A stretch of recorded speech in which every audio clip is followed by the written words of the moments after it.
Thank you very much, Patsy, for inviting me to join you, and thanks everyone for coming. And as Patsy has said, it's very easy to move on quickly in the face of media fatigue, donor fatigue, and forget the scale of devastation that's been wrought by Dorian and the ongoing crisis and what it augurs in terms of climate crisis and disaster capitalism. So I'm happy to be able to have a chance to share words with that, about that with you.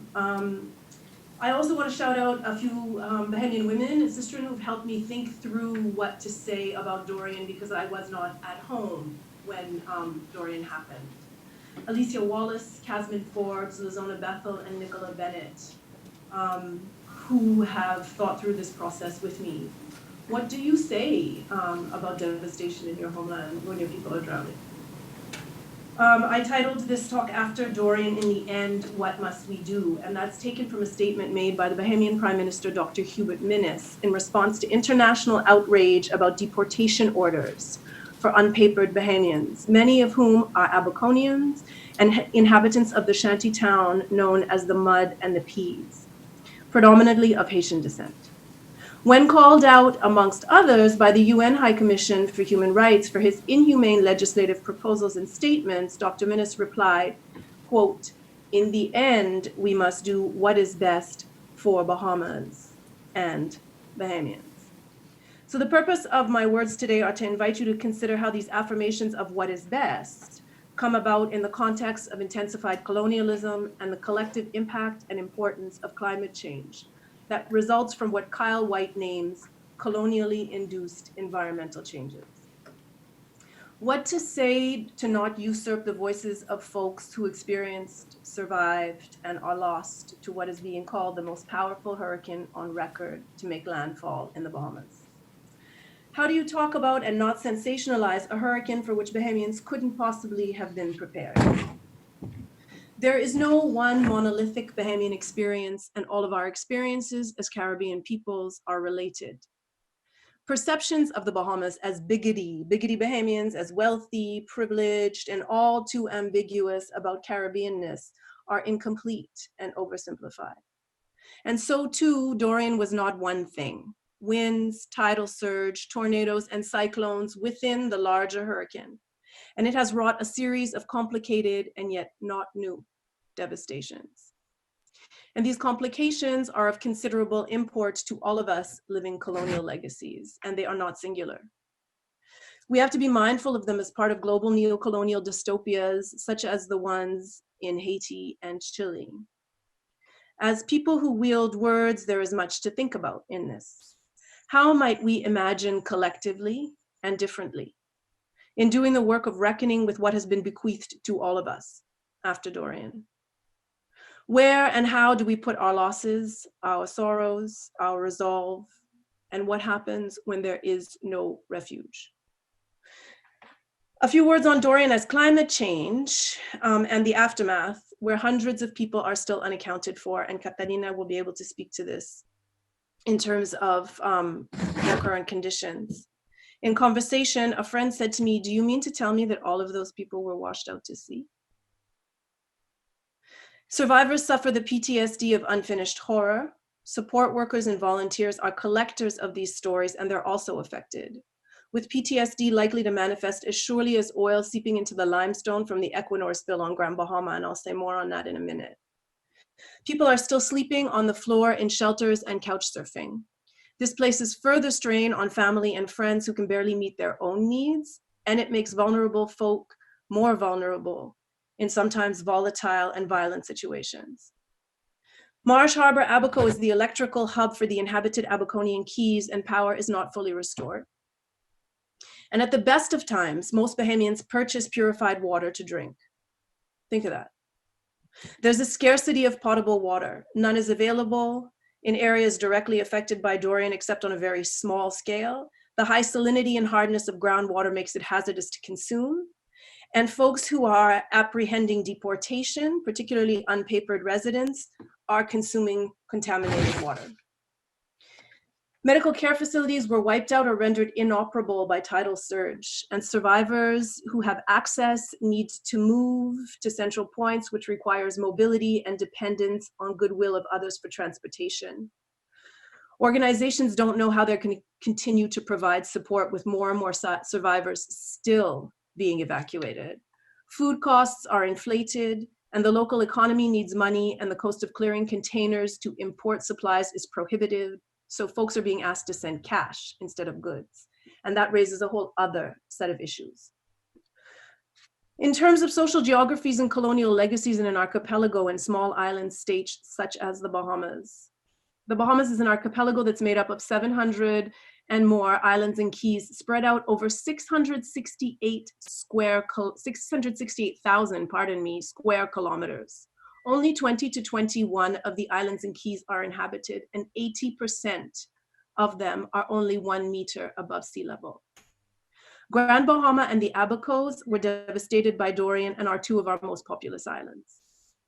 Goods and people travel by plane and boat throughout the archipelago. So on top of the cost, the distance from the capital and the urban center, Nassau, to out islands for supplies and relief can be days long. There are no longer administrative centers on the out islands as there once were, and mailboat carries information and supplies weekly. New Providence, which is 207 square kilometers, has a population of 274,000 people out of the country's total population of 395,000. The population density is, give or take, 1,300 people per square kilometer. The Bahamas' resources are predominantly privatized, resulting in concentration of wealth in the hands of a very few, which is common in the Caribbean. It's an international tax haven. Much of the archipelago itself is held in offshore ownership.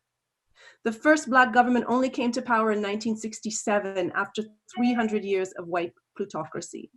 There are gross income disparities that are invisible to the international community, rampant unemployment, and a concomitant xenophobia because of a scarcity of resources. Inadequate infrastructure has resulted in hardship and environmental disaster for Bahamians, including load shedding and austerity measures as cost control mechanisms by Bahamas Power and Light, where reliance on diesel and oil to generate power are quotidian reality.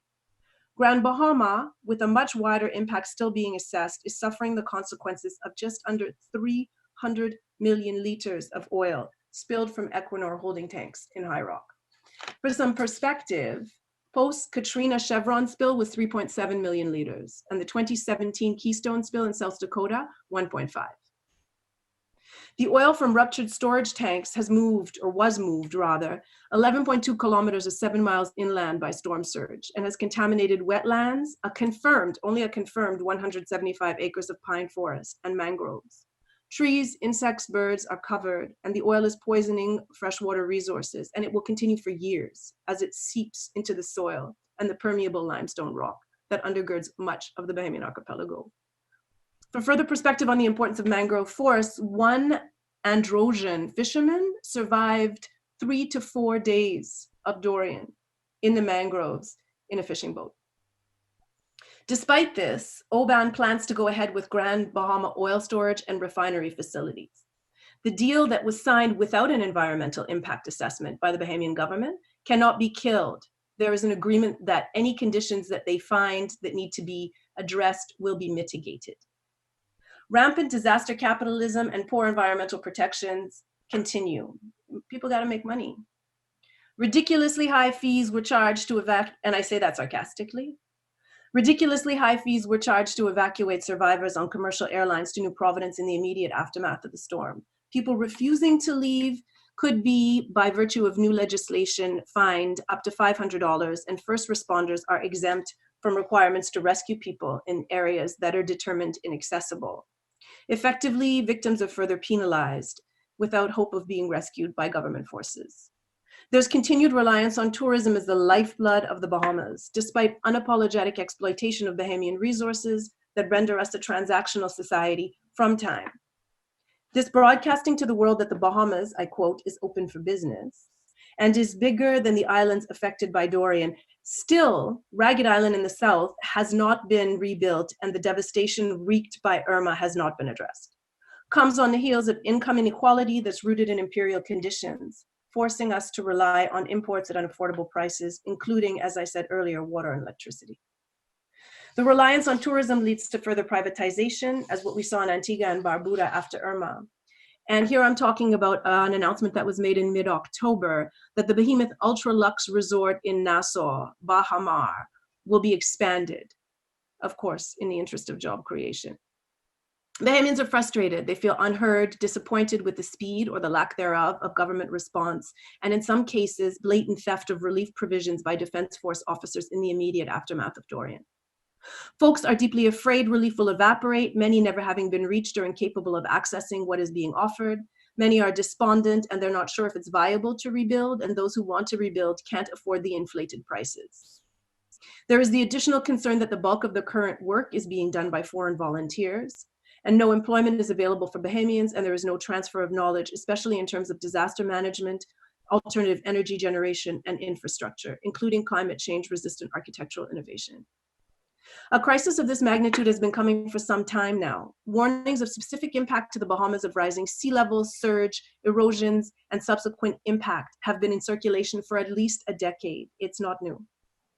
Amidst this chaos of climate change, overpopulation and urbanization in Nassau and infrastructure lacunae, including changes in building practices, there was a time when Bahamians built clapboard houses that could be dismantled and reassembled in order for them to be portable during hurricanes, and did not build in storm surge zones. It's the microcosm of global crisis, and it's vulnerable. It makes the Bahamas vulnerable to intensified stigmatization of and violence against those on the margins.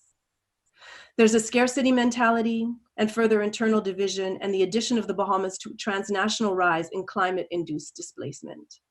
All of this is compounded by a profound sense of shame that accompanies coloniality's forced dependencies.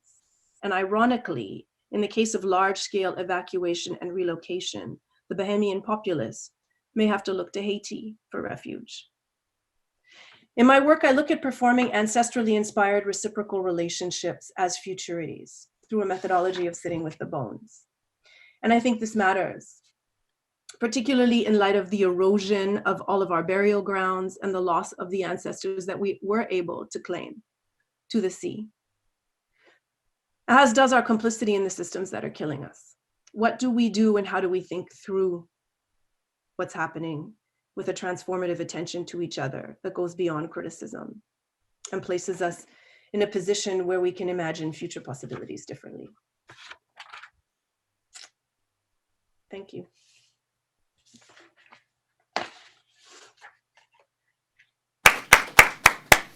Thank you, Charlotte. Before we go on to Catalina Marqués, I just want to say something I should have said at the beginning, that this is being broadcast on YouTube, and pictures will be taken. So, you know, if you're not okay with that, then I just want to let you know that this is what's happening. Thank you. So, how do I pull it up? Is it here? Oh, it's right here.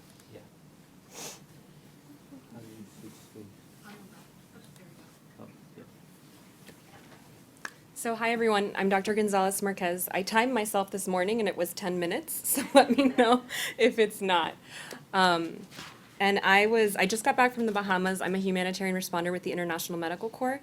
This is gonna be a 20,000 foot overview of the humanitarian response in the Bahamas. It's very hard to condense it all into 10 minutes, but hopefully it'll bring about some questions. So I'm just going to quickly set the scene, kind of go over a timeline of what happened, tell you how the UN cluster system and the humanitarian system was operating, the actors that were involved, and kind of where we are now, and a lot of the challenges that have come up in this particular response. So just like they were mentioning, this is the area most affected during the hurricane. You're looking at Grand Bahama, which has a population of 51,000. And I will say, I give you this, this was old information. This was based on a 2010 census and thought not to be super accurate, as well as the Abaco Islands with a population of about 17.2 thousand people. And so what happens? You put this massive weather event on top of it, right? A huge hurricane that had winds of sustained 100 miles per hour, so constantly throughout the storm for the most part, with gusts at Freeport Airport up to 295 miles per hour, a massive weather event. Structural facilities and telecommunications went down within the first hours of the storm, actually. The there was, and again, the worst part about this was it had a little bit of an unpredictable path, but what nobody predicted was that it would literally grind to a halt over this area and slow down to 0 miles per hour. This hadn't happened in a while, and just continue to pummel these islands. Non-operational seaports and airports, which are the lifeblood for how you move around between an archipelago of 700 islands and keys, like we heard before. Water rose up to 23 feet. The Bahamas is flat and on a limestone bedrock, very different to, for example, where I'm from in the Caribbean, Puerto Rico, it's very mountainous, same with Jamaica and Cuba and Hispaniola, but the Bahamas is pretty flat. You completely had a contaminated water table, like they were saying, salt water, completely non-potable water, again, within the first hours of the storm. And if we go back here, this was in the early assessments, and the black is unknown seaport status. And you can see the entire east side of Grand Bahama. Those seaports are largely to this point still not operational. And some of them slowly came back. This came out about maybe 72 hours after the storm. This is from UN OCHA. So these are pictures that I actually took when I was there. As you can see, massive infrastructural damage. This is actually the airport in Abacos, actually. You can see it's completely devastated, right? This is a massive weather event with a ton of devastation. And this picture in the left is actually the wall that is remaining of the clinic at High Rock, where I was working out of. And so what exactly happened? We'll kind of go through a timeline, right? So September 1st to 3rd, the hurricane actually arrived to the Bahamas, a Category 5, which is considered the highest category from the National Storm Center. And it literally lasted for up to 72 hours. September 5th, the government of the Bahamas, together with what became the operations team, I'll call them by their names. I will warn you, this becomes a little bit of an alphabet soup of organizations. So NEMA is the National Emergency Management Agency of the Bahamas, their version of FEMA. And then SEDEMA is the Caribbean Disaster Emergency Management Agency. And they kind of were, together with the Bahamian government, kind of manning the response. And they decided that the National Emergency Operations Center was going to be in Nassau, and we'll also talk about that in a second. And September 5th, which is when first things became operational and kind of telecommunications came, was when they made the first formal requests for help. Although I will say the U.S. Coast Guard and some private agencies were already doing ongoing search and rescue operations. September 5th was when the first emergency medical teams arrived, and the organizations that are in charge of the medical cluster are Samaritan's Purse and International Medical Corps. But you can't just get there and start working, you have to actually operationalize yourself. So by the time they started working, it was about 48 hours after. September 6th, the World Food Program, which in the humanitarian community is considered like the best at logistics, that's when they got there, started the first food deliveries, and the Pan American Health Organization also started to get their logistics up and running and delivering supplies. And September 7th was when other international organizations and NGOs began to arrive and actually started publishing on their assessments, kind of their assessments of where they felt they could reach gaps and kind of help out. And then on September 9th, USAID said, all right, this is going to be our aid package. This is our outline for our response to Dorian. And September 16th, with all of this ongoing, was when the governor of the Bahamas said, we're going to stop search and rescue at this point, and we're going to move on to recovery efforts because we're no longer in a disaster response. And that's actually important, and that does happen relatively quickly. And so when there is a disaster, this is how, in theory, I say in theory, things are supposed to work within the international community. This is the UN cluster system. It came about after an earthquake in Pakistan. And through the UN, they decided when there's an emergency response, these are the clusters that we need to identify and work towards. So this is how, not all of these apply, and we'll talk about the ones that did, but water, sanitation, and hygiene become extremely important, and extremely important in the Bahamas when you had no water table, no potable water. Education, you want to get schools back and running as soon as possible, and you want to educate the community on the information that's coming out. Early recovery efforts, absolutely. I will say, based on my humanitarian experience, emergency telecommunications has become more and more important, as well as the logistics cluster. Nutrition, you need to feed people. People can only survive for about 48 hours without any form of nutrition. Emergency shelter became extremely important in the Bahamas, and health as well, and protection of persons. Agriculture and camp management and coordination, not so much in this response. But now if we move this over to the Bahama lens, how did this work out in the Bahamas? So at the center, you have a humanitarian coordination agency.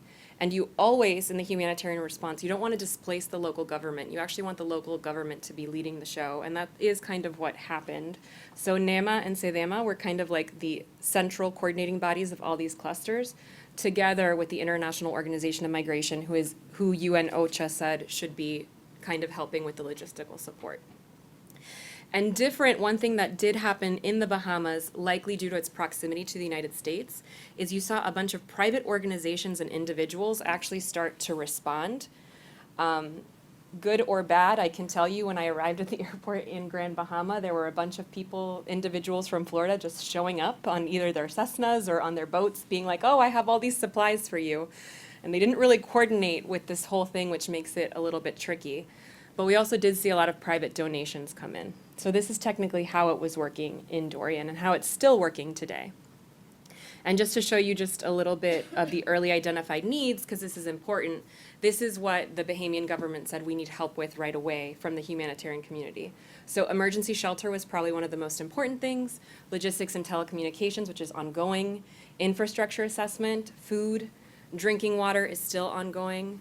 They needed help with emergency medical team coordination, epidemiological surveillance, absolutely. So if you think of people who were underwater, and I can tell you from the medical perspective, you're going to see a ton of waterborne and water-washed diseases start to come up, and a lot of injuries related to that as well. They needed a lot of aerial and marine support because they didn't have the capacity to assess how bad the damage was. And again, one thing that people don't like to talk about, but is very big in the humanitarian setting, is you have to think about the management of dead bodies. There's a lot of health things that come with it, and you have to respect a person's dignity during the process as well. And so these were the immediate needs that they kind of came up with. And if we go from there, this is kind of a USAID map. This is actually what I pulled up when I was about to land in the Bahamas, because I'm just a nerd and I also want to know what's going on. So this is actually how the clusters were kind of divided and who was doing what amongst the humanitarian organizations. This list has grown significantly, and the last efforts from Relief Web is there's about 80 humanitarian organizations and NGOs working in the Bahamas right now. But my experience came from IMC, who was in charge of the health, protection of persons, and water and sanitation clusters. But these are kind of all the different organizations. Again, it becomes an alphabet soup, but BRCS is actually the Bahamian Red Cross, and IFRC is the International Organization of the Red Cross, and a lot of other organizations working there. And this is kind of what it looked like. And that line is actually the exact path of the storm, as you can see. So some challenges. Humanitarian responses are really tricky, and natural disasters are changing and they're harder to respond to, especially because we've become more dependent on telecommunications, and those are kind of the first things to go away if you have a massive storm event like this. So I will tell you the hurricane occurred during a really difficult financial time. Brexit was going on, a lot of things going on in the US political system, and also the end of the fiscal year. So funds that usually are immediately available were a little bit slow to arrive. The hurricane had a very unpredictable path, and coordination was extremely difficult. Being an on-call physician for International Medical Corps, I can tell you that originally I was going to be sent to Florida, and then at one point I was going to be sent to Puerto Rico, and then at one point I was going to be sent to South Carolina. It just kind of made it really difficult, and I don't think people were as prepared for what happened. The other thing that has been a big frustration in the humanitarian community is that there's an invisible population that we're trying to reach. And that's, a lot of humanitarians will tell you, we try to make the invisible visible and help them, but there's an undocumented Haitian population, there's a lot of anti-immigrant sentiment, and they were hiding, and we would physically be trying to go out to see what their needs were. And we know that we haven't been able to fully address or document their needs due to the political situation. Also, coordination centers were in Nassau, and that made things extremely difficult. When there's no communications, and Nassau is another island a good amount of miles away, the flow of information between these three islands was, I think, somewhat fractured at some times and made coordination of everything a little bit difficult. And I don't mean to quote our current president, but islands are difficult and surrounded by water, which makes things really hard. And when you have no seaports working or airports, and those are your main ways to get through, and the roads itself between are difficult, it can provide a lot of challenges. And so kind of where are we now, right? There have been some successes and things are slowly getting back to normal in certain areas, but this is the second strongest hurricane in modern records in the Atlantic. So a pretty big storm. And to remind you, the Bahamas had been hit by Irma and Matthew just a couple of years before. So unfortunately, it wasn't their first experience, but it was the devastation is considered a lot worse.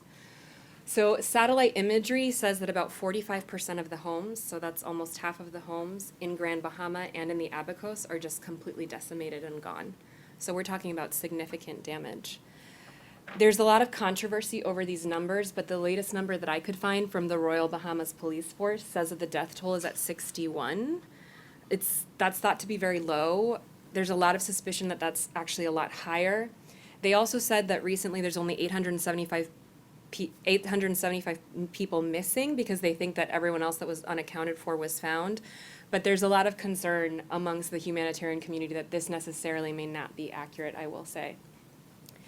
Grand Bahama is slowly starting to get back to normal, but I will say the caveat on the west side of the island, where schools reopened on October 15th. But November 6th, which was just, yesterday or 2 days ago, was when the first power restorations to Abacos actually started to happen. So definitely a lot of work to be done there. And UN says that we're continuing a recovery response here. Okay? And that's it.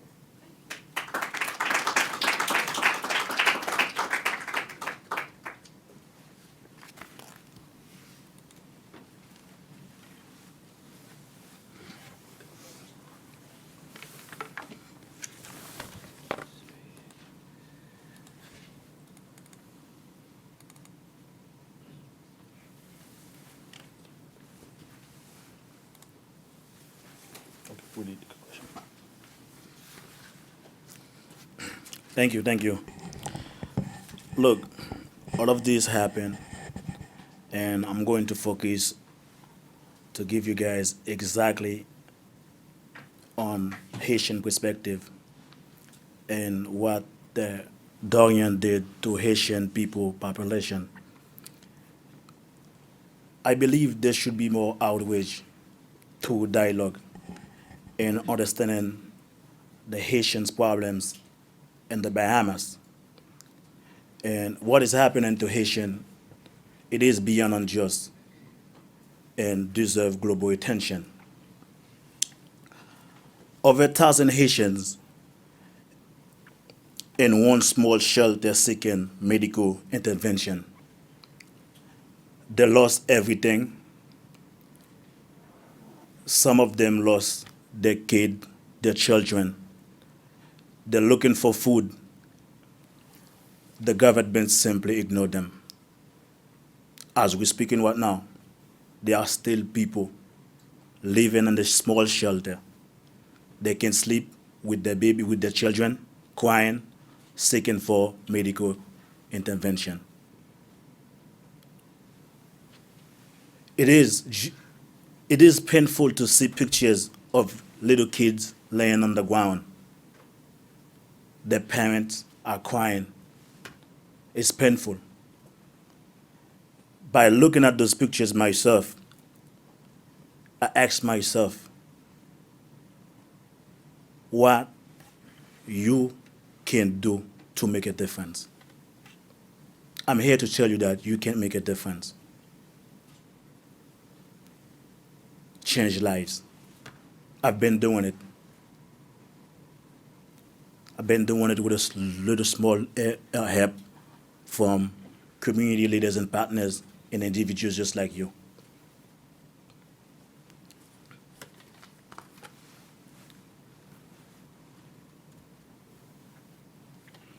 Debris and destructions in the aftermath of hurricane on the island. You see the picture.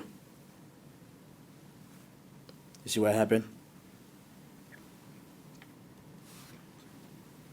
Families living in a tent shelter in formal setting have been severe affected. The risk homelessness and outbreak of deadly water disease and such cholera.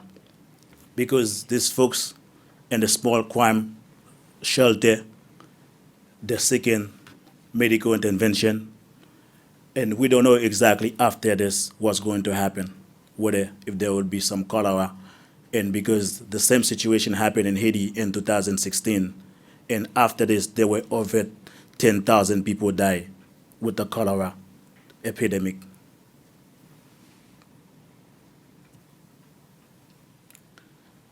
So these are the folks you see lying up because they don't have place to go. They're homeless, they're stateless with their children. Haitians with Dorian crisis and current new fraud deportees. So in 2016, there's a policy in 2014, a policy required all people to have passport was largely seen as a way to crack down on Haitian immigrants and their children. Since the policy took effect November 1st, children born in the Bahamas, which is the Haitian children, born in the Bahamas, have been deported with their parents and or they have been pulled from school classroom. In September, 241 Haitians were deported according to the government figure. When illegal immigrants went from officers, the agent knocked down doors and took their children in the photos of toads being carried away, circulated widely on social media. On social media. This is so painful. So imagine you have your own children. They're being arrested. They didn't do anything because their parent undocumented. It has nothing to do with them. They're at school. People come in, get them arrested, take their picture, and blast it on social media.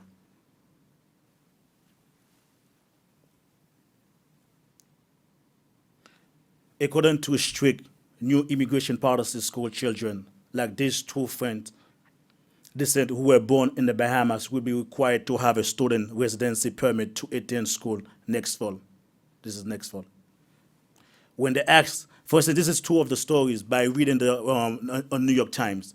When they asked me my name, and I told them, they said, that's a foreign last name, Mr. Fleury. I told them, yes, I am Bahamian citizens.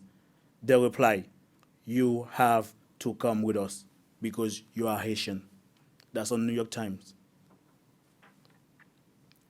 I showed them that I had applied for citizenships, but they said that I was enough. That wasn't enough. That wasn't good enough. As far as they are concerned, you are Bahamian, you are Haitian, and you need to get deported. This has been going on. It's a reality. This situation is similar to the same what happened in Dominican Republic in 2013, the nationalism of Haitian Dominicans. The top court in the Dominican Republic ruled in 2013 that the children of illegal immigrants, even they are born in the country, did not have the right to citizenship. That's in 2013. Because of that, there were 500,000 Haitians deported going back to Haiti. And they don't even, some of them, they were born there, and they don't even know the country, the language. So it's pretty much like you arrive to a new land. You don't know how to speak the language. You don't know anybody there. You don't have any friends. You're leaving all your friends behind. Your classmates, you're leaving them behind. You are being discriminated.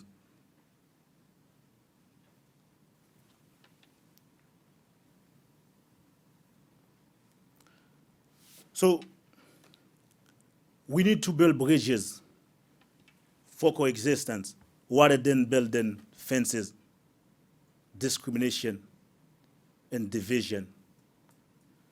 We live in the 21st century. We can't live in this situation like this.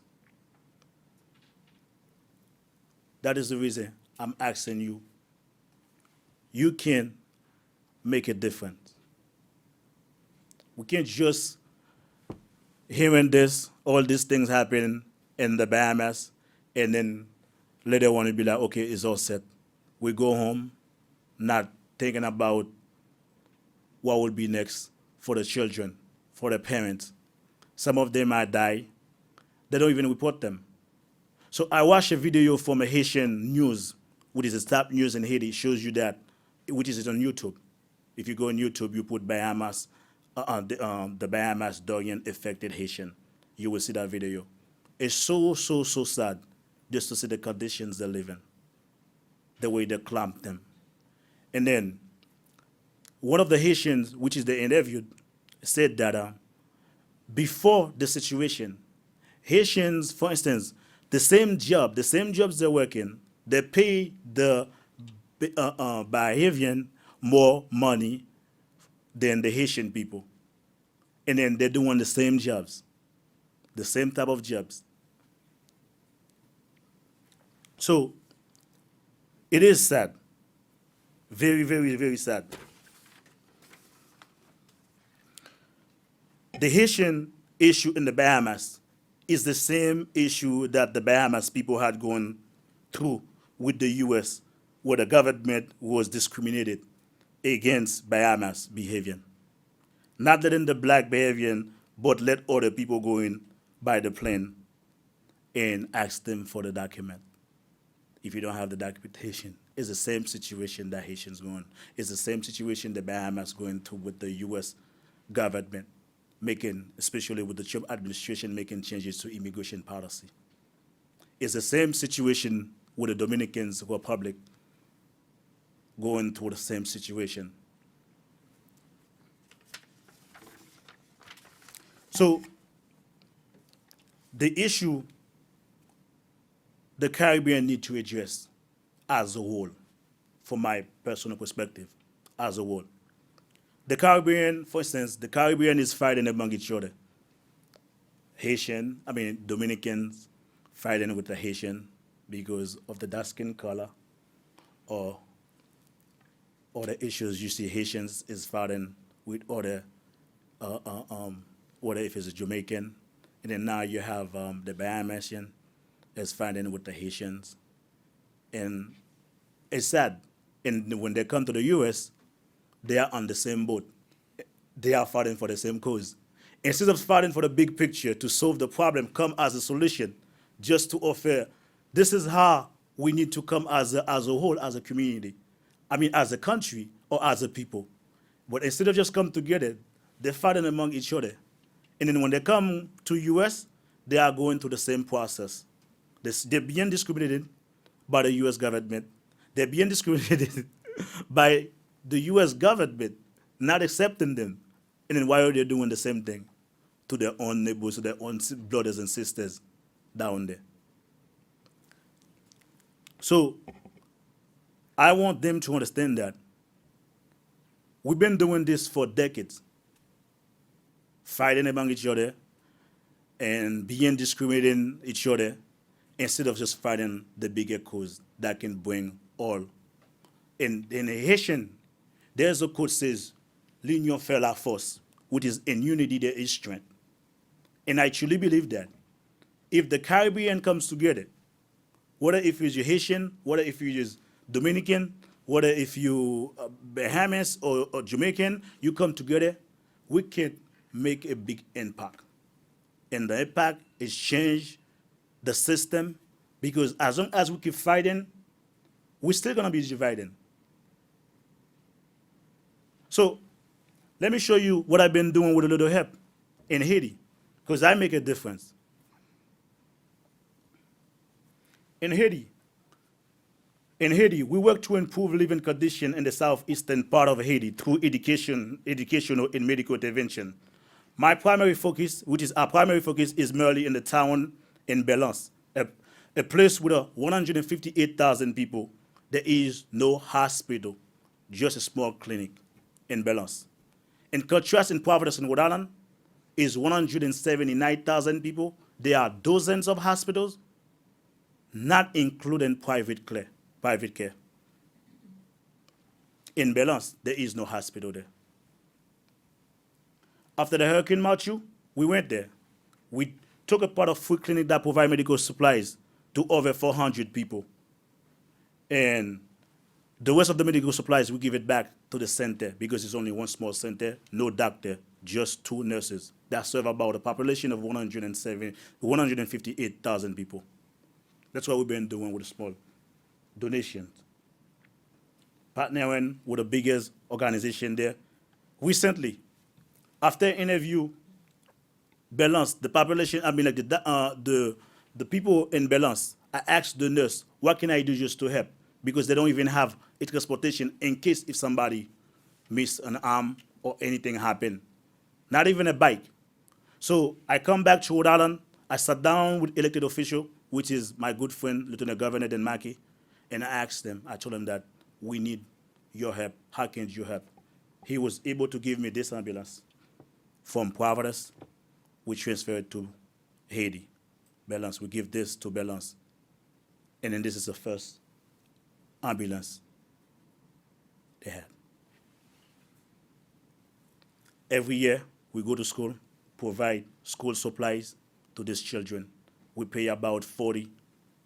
We helping like 40 children every year, make sure that they go to school, because I know the beauty of education. Without education, you cannot survive. These are some pictures I want to show. These are the work that we've been doing. Pictures again. Children. After the Hurricane Macho, the house says. And in Rhode Island, we have an English program that we're running. And then this is it. You can learn more about my program if you go in New Bridges for Haitian Success. This organization here, NB4HS, if you go online, you could learn more about us, the work that we've been doing in Rhode Island, and also the work in Haiti. Thank you.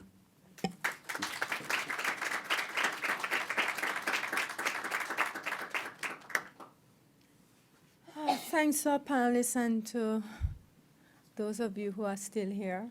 I'm just going to go straight to open the floor to questions. Can we have back? Great. There are mics that, just indicate that you want to have a question. Yeah, okay, on this side.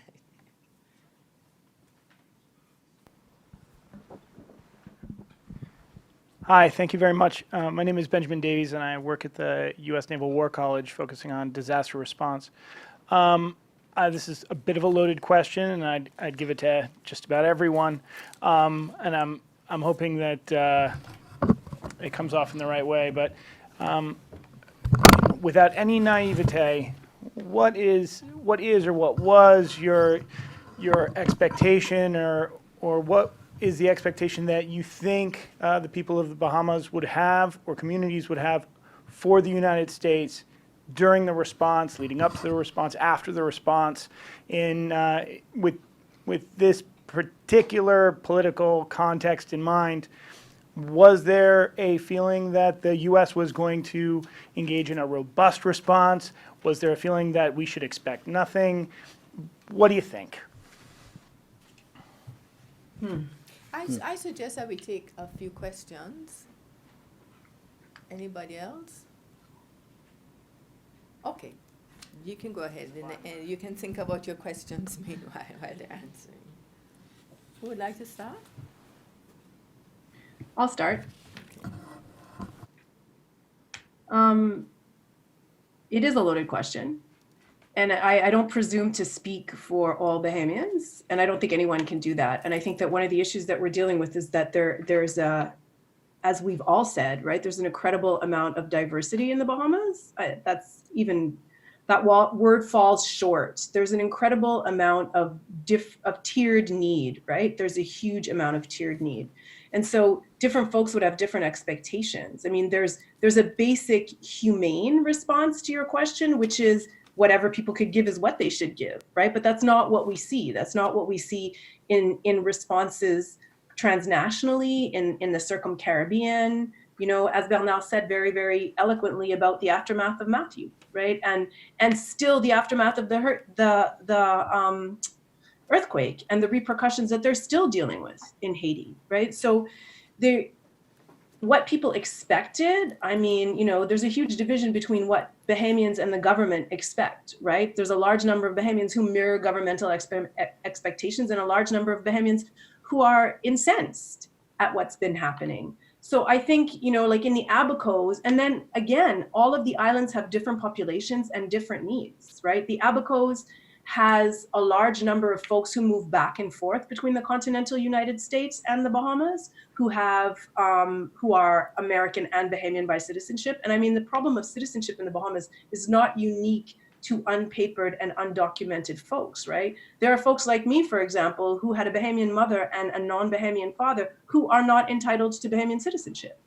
So it's a very complex issue. I think that, you know, as Catalina said, there were, what I heard from Bahamians on the ground in the Abacos during the hurricane was that there was an immediate response from the US Coast Guard, right? There were folks who were out there because Grand Bahama and Abaco are very close to Florida.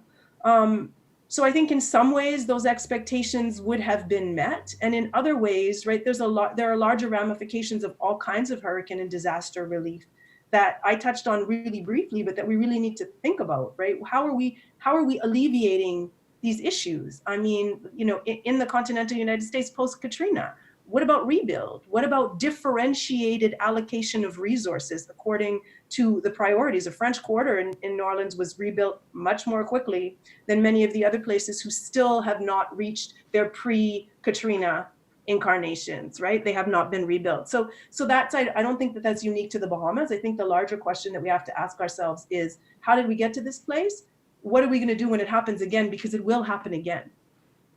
And what are we looking at in terms of longer term support, right? Autonomy, relief. And I think one of the problems is also nation states, right? In the Caribbean, we all have these distinct nation states and we all have positions about those borders and what it means and international ramifications of crossing them, but that's not helping us.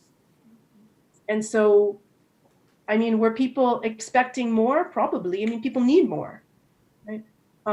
But how do we all come together to make sure that some of us can give more and that the needs are really met in ways that are sustainable and not just Band-Aid, right? Relief because of this situation, and then we move on to the next situation.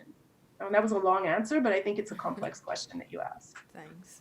Yeah, and if I can add to it, I think I agree with everything she just said. One of the things was I think those expectations may change as humanitarian organizations and USAID start to kind of pull back, because that's the nature of recovery. So I think those expectations may change then. I will say right now everyone is still active and there has been very limited withdrawal of organizations. I think that it is the expectation that we're considered a friendly country to the Bahamian government. I think one of the things, there were immediate American responders there, yes, but I think the flow of funds was thought by some people to be a little bit slow. But again, I can only speak through the humanitarian lens and what was expected from the international humanitarian community. I will say they were like, oh, well, that came a little bit late, but, you know. I can speak from what I heard, and then also from what I watched from Haitian perspective. And until again, it took them about like 11 days for the government to respond to the Haitian people. And until what now, again, as I said, people are still dying, people are still crying and starving. The government pretty much simply ignore them. And even if they are Haitian, I mean, if they know that they are Haitian, they will remove the citizenship from them. That's how much it shows you that it's being destructed down there.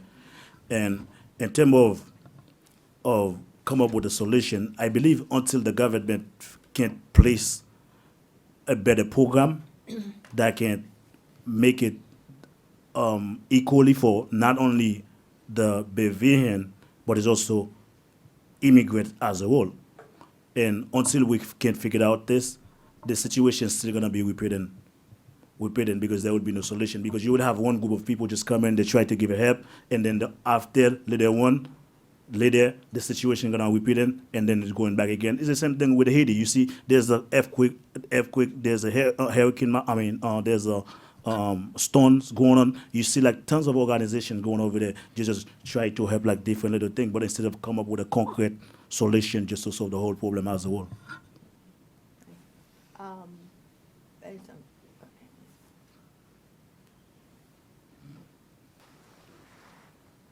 Thanks. I just want to make a comment, sort of stemming from that question and relating to an earlier comment that you made about the need for Caribbean unity. One of the first organizations that was in there was the Caribbean Disaster Management Group, which suggests that there is Caribbean capability of handling its problems at a certain level. And indeed, I know that soldiers from other Caribbean territories, not carried on the news, not given a big profile, were involved in the recovery process. So it seems to me that there is a Caribbean basis for there's a basis for a Caribbean response. And if you're going to give help, it should be to strengthen the capability of what already exists in Caribbean disaster management. Of course, if you include Cuba in that picture, I think the problem is solved, because they have perhaps the best disaster management capability in the region. But so there are political questions there. But if the U.S. is to help in any way, it should be in terms of strengthening the capability of the Caribbean, acting in a unified manner to solve its own problems. So I'm throwing that out as a comment for possible response. Okay. George is wanting to say something, I can see. Yes. When I mean Caribbean come as a whole, I never said there was no Caribbean parties on the ground. But again, when you see like Dominicans, I said earlier, just fighting among each other, and is on the same land. We are on the same land, and you're fighting with the Haitians, and then you have Haitians fighting with the Dominicans, and now you have the Bahamas, the Bahamians people fighting, discriminating against Haiti. I mean, against Haitians. I agree. Yeah. So, and when they come to U.S., they're going through the same process, like the same discriminating. So they come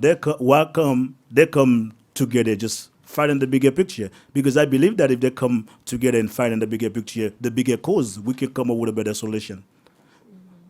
Thanks. Question here,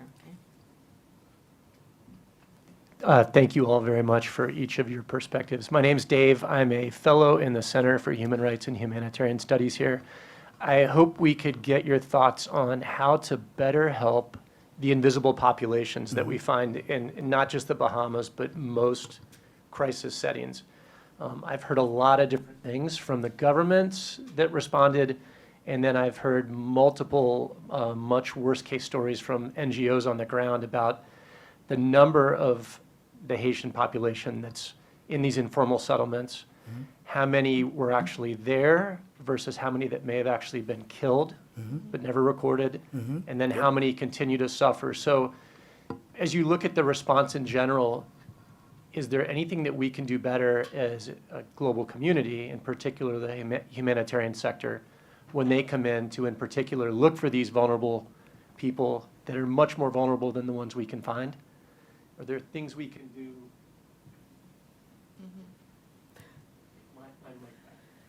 Because I asked too long of a question. You want to respond before I Sure. Just generally speaking, is there anything that you can think of from an overall response perspective to perhaps find these communities more quickly and ensure that if, let's say, a government doesn't want them to be cared for as part of their response, that the international responders maybe can help them more? So I think one of the things that I do appreciate about a lot of humanitarian response communities is that they hold very strongly to their independence. And they come in and they say, we're going to work with the government, but we do not work for the government. And that's like the mandate of almost any humanitarian organization out there. Well, not all of them, but most of them, for the most part.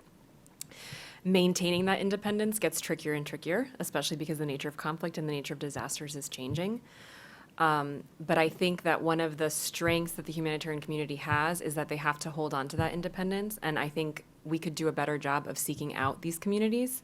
Sometimes I think we worry more about getting kicked out of a country or upsetting the status quo than we do about finding those populations. And I will say it's within their mandates to do this. Every international organization has a mandate that they are neutral and that they are independent of any government entities. And I think they need to maybe come out a little stronger in that perspective and maybe be a little bit more proactive in seeking them out. I can only speak from the medical community, which is all the medical facilities have said we care for everybody who comes in through the door. But I think that we could be a little bit stronger and be a little bit better about being proactive and protecting these populations. How? I don't know if I exactly have an answer for you, but I think it's a question that we need to challenge ourselves in the humanitarian community to come up with answers for. Charlotte, did you? Sure, go on. I think it's important not to, going back to what was said about Caribbean solidarity and strengthening Caribbean capacity for response, I think it's important also not to minimize the fact that you can go in and alleviate a situation in the short term, but the repercussions of that remain after humanitarian organizations leave. Yes. And so, and the situation of, virulent xenophobia against Haitians in the Bahamas is not, has manifested in ways that are horrendous in the context of Dorian, but it is also an everyday issue, right? That's ongoing. And there are many Bahamians who protest this issue on a regular basis. So, and there are many Bahamian Haitians who are papered, who have been in the Bahamas for now generations, who experience similar discrimination in the Bahamian context. And it's a condition that is not, unfortunately, unique to the Bahamas, though it is virulent in the Bahamas. So I think that in terms of, how can people be helped more aggressively when they're in deep hiding, there's a larger context of what has caused this. What's it going to look like in the long term? And what are the ramifications for folks when, you have inner city communities of people who may not be living in the mud and the peas of the Abacos, but they're living in inner city communities in New Providence and they don't have running water. They don't have electricity. They live many families in shacks and they share, and Bernard was talking about water contamination. I mean, post hurricanes in the Bahamas, I've had family members die from typhoid in the water and poisoned groundwater. So I think the larger issue is, yes, there's a need for immediate intervention and looking at how those folks can be reached, but there isn't a one-shot answer that's going to fix, what happens when those folks are reached and then all of a sudden, as Catalina said, aid pulls out. And how do Bahamians start to rethink the entire political infrastructure of the country and how folks like that can be supported so that they're not constantly in hiding? Thank you. Bernard? Yeah, I believe there is many issues, but there's one solution. And from what I understand, there are a lot of grassroots organizations that is doing great work underground, but because they don't have the enough resources to provide, they're being restricted. For instance, when you look at organization like my organization after the Hurricane Matthew in Haiti, we immediately sent a container there.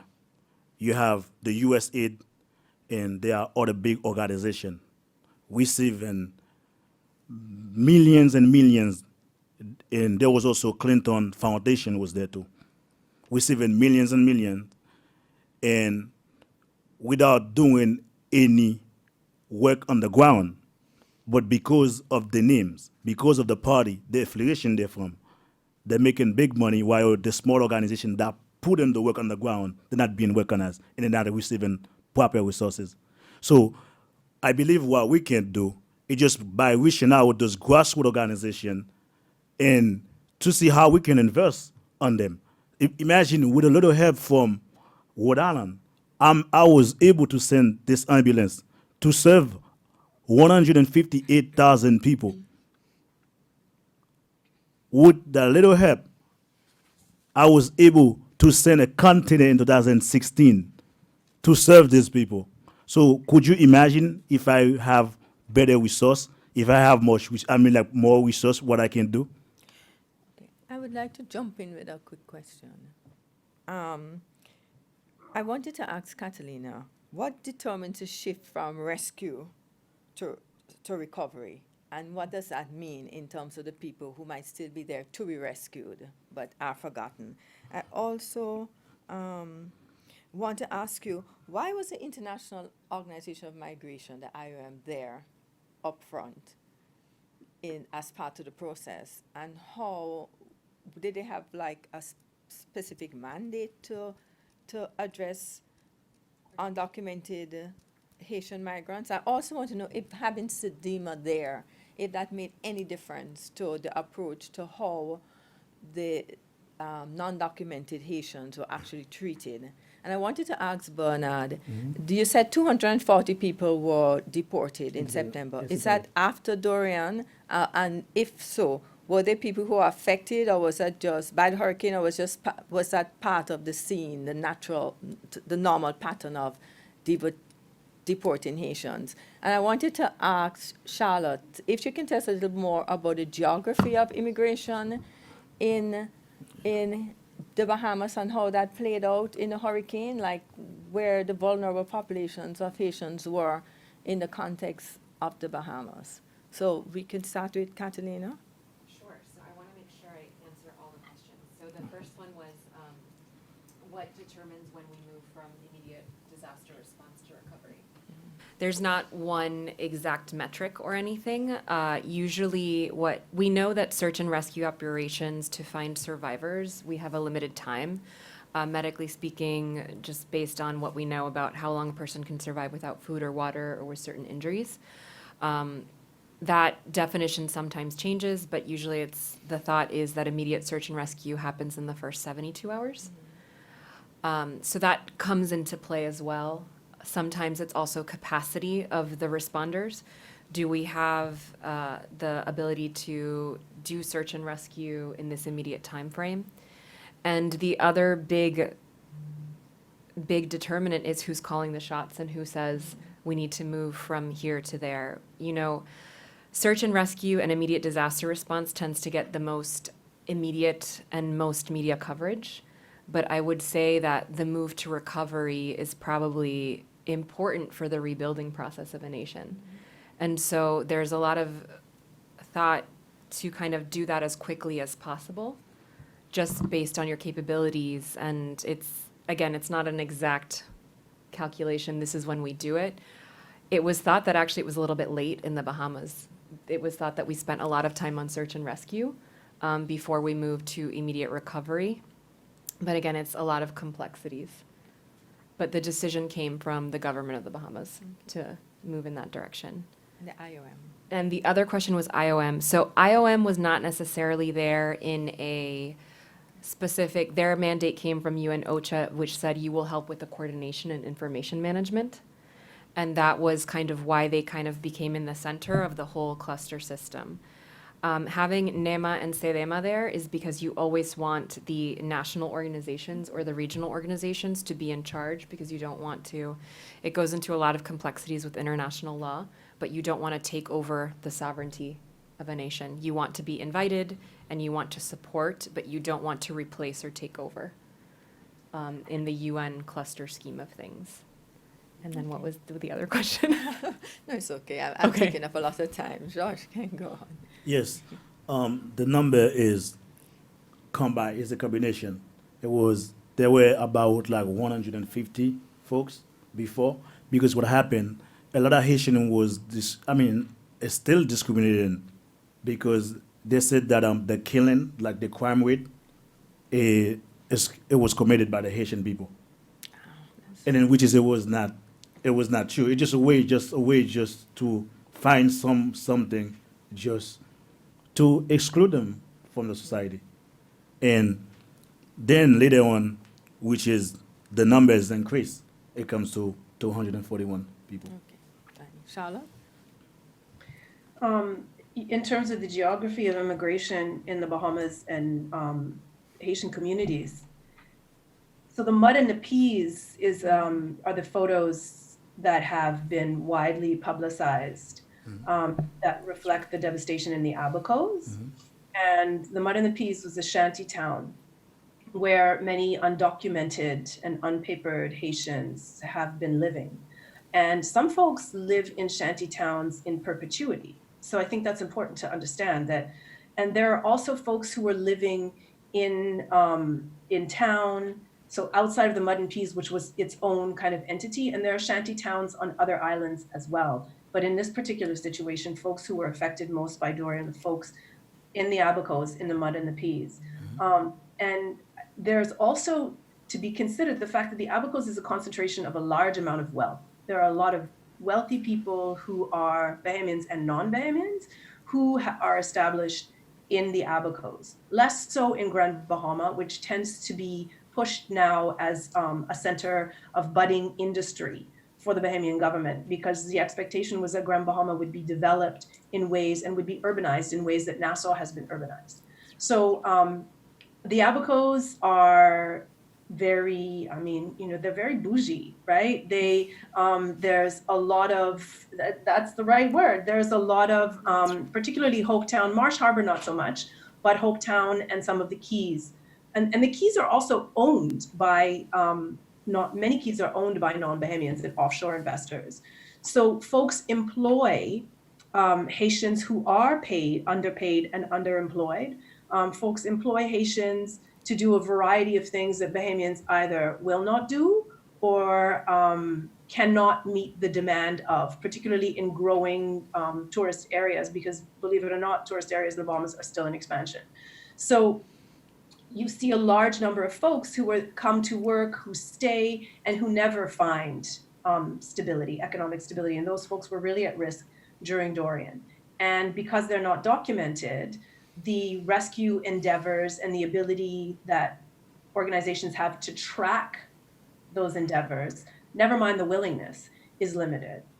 Does that answer your question? Yes, thank you, Charlotte, very much. Ailton, you have the mic? Yes, I have the mic. So I wanted to ask a question. So this past summer, I went on the first time in a cruise, and I went to Nassau, and one of the stops there. And then we went to an island that's owned by the cruise line, which I believe is called Coco Island. And me being from the Cape Verde Islands, which is also an archipelago of 10 islands, the idea of a private company owning an island was just out of this world to me. So my question to you is, is what are those private cruise companies doing to, or if anything, if they're doing anything to help the situation? What has been their response to the situation? And what do you think moving forward, what is going to be their position in the Bahamas, I would assuming as the weather patterns start to change and things start to go south to the area? So I can tell you that one of the best things that I saw on social media were people who worked in the Bahamas saying, "You profit so much off of us, what's your response going to be?" And I can tell you from what I saw in Freeport that I believe it was Carnival Cruise Lines, I can't tell you the name, did give a lot of money to the Jose Andres NGO Chef's Kitchen and was feeding people on the island. But I can't tell you more than that because I didn't see any other response from them while I was there. There is a lot of sentiment and there's a lot of curiosity to see what the response will be from them, because I think there is a lot of and rightfully so, some people who do feel a little bit miffed and, you profit off of us, so what are you going to do to help us rebuild? And I think that that's a big question that is there within the community. And I would also feel that way and kind of be very curious to see what it is that they do. Can I add to that? Sure. I would have liked to see them send cruise ships and set up, mobile cities in the wake of Dorian. That would have been a significant contribution to relief and recovery. And of course that didn't happen. So I think that there's also, to what Catalina said, there was also a divided response amongst Bahamians, because some folks said, yeah, you know, it was great to see that. Folks said, so you profit by us, what are you going to do for us? But a lot of folks said, you've done enough. Thank you very much. Like, the immediate aid might be helpful, but that doesn't alleviate the fact that you continue to profit by the government. And I mean, the industry of the Bahamas is based almost uniquely on tourism, right? Like, that's the major generator of income. And all of the peripheral industries that are connected to that. So we're talking about potential economic collapse, right? If that were to shift. I mean, the IDB has spoken about that, about the projected costs to the Bahamian government in 2024 and 2050, which are in the high millions, just out of hurricane relief, right? And rebuilding, because it's going to continue to be prevalent. So what I think that those folks are doing is they're going to take as much as they can get while they can get it. And then when it's no longer available, because that's what an extraction industry is, right? And the Bahamas has always been a transactional country. We have, from time, you know, been involved in being exploited. So, and that's not unique to the Bahamas, but it's particular because of its geographical location and its proximity to the United States. And so they're just going to keep taking. I mean, in Luthra, which is Disney, has now just negotiated a deal with the Bahamian government to purchase Lighthouse Point, right, and extend Disney cruises, because they already go to Rock Sound, Eleuthera, and have like this whole small town set up there, which is an experience, right? So people get off and go in and spend the day there, eat Bahamian food, sit on the beach. I don't think that that's going to stop. Okay, George, you wanted to comment, or? No. Okay, I have to bring this to a close. I want to really express my thanks to Dr. Henay, Dr. Marqués, and Mr. George for coming today to have this really engaging conversation to allow us to understand the dynamics of a post-hurricane situation in Bahamas and how that, you know, exacerbates existing challenges. And thank you all for coming and for staying. Thank you. Have a warm weekend.